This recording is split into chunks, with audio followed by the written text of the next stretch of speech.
जयपुर में चल रहे कांग्रेस के 2 दिन के चिंतन शिविर का आज आखिरी दिन है, लेकिन औपचारिक समापन कल एआईसीसी के सम्मेलन के साथ ही होगा।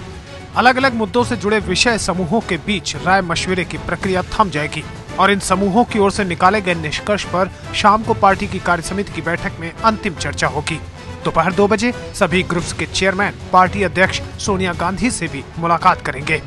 सवेरे 9:30 बजे से फिर चर्चा शुरू होगी, जो दोपहर में 1 बजे तक चलेगी।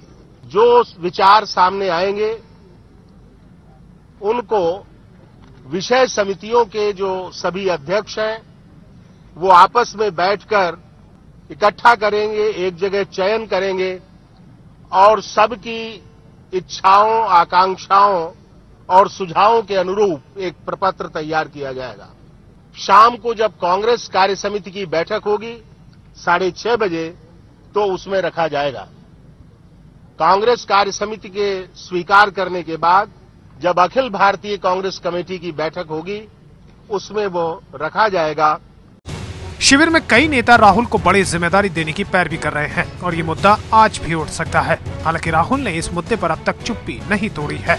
अब तक उठे अहम मुद्दे हैं राहुल के लिए बड़ी जिम्मेदारी, महिलाओं की सुरक्षा, पाकिस्तान के साथ संबंध और गठबंधन को लेकर तालमेल। हम लोगों को पहली बार नौजवानों को चिंतन शिविर में आने का मौका दिया गया है। राहुल जी की इसमें खास भूमिका रही है। कल पार्टी अध्यक्ष सोनिया गांधी ने ये तो कहा कि मिडिल क्लास का पार्टी से मोह भंग होने नहीं देना चाहिए, लेकिन मिडिल क्लास की सबसे बड़ी मुसीबत महंगाई पर वो कुछ नहीं बोली।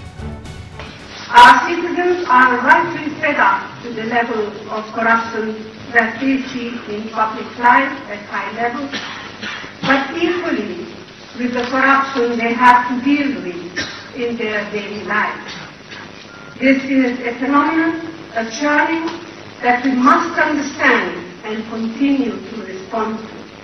We cannot allow our growing educated and middle classes to be disillusioned and alienated from the political process. Sonia Gandhi ने अपने इनॉग्रल स्पीच में ही सबसे ज्यादा जोर इस बात पर दिया कि वोटरों का मोह कांग्रेस पार्टी को लेकर के भंग होता जा रहा है।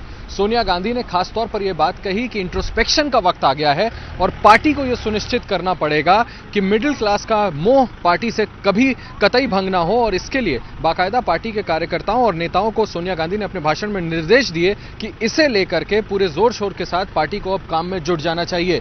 लेकिन एक और खास बात सोनिया गांधी की स्पीच में यह रही कि उस महंगाई को लेकर उन्होंने पूरी तरह से चुप्पी साध ली, कुछ भी नहीं कहा, जिसे लेकर के यूपीए सरकार को लोगों की सबसे ज्यादा नाराजगी झेलनी पड़ रही है। कांग्रेस प्रेसिडेंट ने सारी बातें अपने भाषण में कही हैं और वो चर्चा के लिए जो पेपर है उसमें सारी बातें हैं। महंगाई उसमें इशू है और एआईसीसी के सेशन में जो आप उनका ओपनिंग रिमार्क सुनेंगे उसमें सब सारी चीजों का उल्लेख होगा। अपने भाषण में सोनिया ने ये भी कहा कि कांग्रेस को आत्मचिंतन की जरूरत है। क्षेत्रीय पार्टियों के कारण पार्टी के पारंपरिक वोट बैंक में सेंध लगी है। सरकार की नीतियों और सहयोगियों के बीच संतुलन जरूरी है। सत्ता में रहना लक्ष्य नहीं, लेकिन सत्ता से बाहर होने पर मनोबल गिरेगा। सूत्रों के मुताबिक पार्टी नेता कमलनाथ ने कहा है कि पार्टी लोगों से पूरी तरह से अलग थलग हो गई है।